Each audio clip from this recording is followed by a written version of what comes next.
नमामि शमीशाननिर्वाणरूपं विभुं व्यापकं ब्रह्मवेदस्वरूपम् अजं निर्गुणं निर्विकल्पं निरीहं चिदाकाशमाकाशवासं भजेऽहम्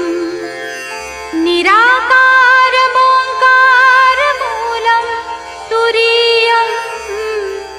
गिराज्ञानगोतीतमीशं गिरीशं करालं महाकालं कृपालुं गुणागारसंसारपारं नतोऽहम् तुषाराद्रिसङ्काश गौरं गभीरं मनोभूतको